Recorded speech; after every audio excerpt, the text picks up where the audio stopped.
पोरीनो, मी आज मिक्स चटणी बनवणार आहे. तुम्ही पण बनवा.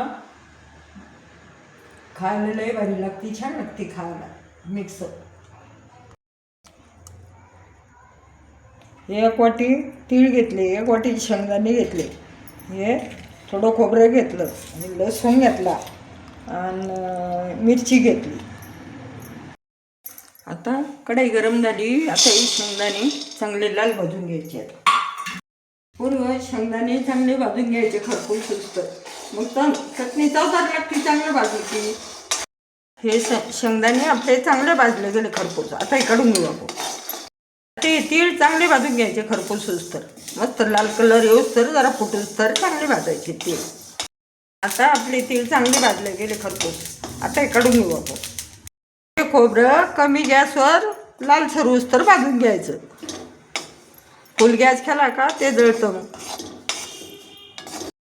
आपलं खोबरं लालसर होऊस तर भाजलं गेलं. आता हे काढून घेऊ आपण. आता हे मिरच्या आपण चांगल्या भाजून घेऊ. आता खमक त्याच्यावर असं थोडं तेल टाकून घ्यायचं. मिरची आणि हे मीठ टाकायचं थोडं. मग मिरची बारीक होती. आता मीठ टाकलं. मिरची आबडधोबड काढून घेतली मिक्सरमध्ये. मीठ टाकू. आता हे लसूण टाकू. मिरची लसूण बारीक झाला. आता आपण हे तीळ काढून घेऊ. आता मिक्सरमध्ये तीळ बारीक झाले, बारीक केले. आता खोबरं शेंगदाणे बारीक करून घेऊ आपण. आता 2 चमचे तेल टाकून घ्यायचं. असं ही चटणी मिक्स चटणी तेलात कलसून घ्या अशी.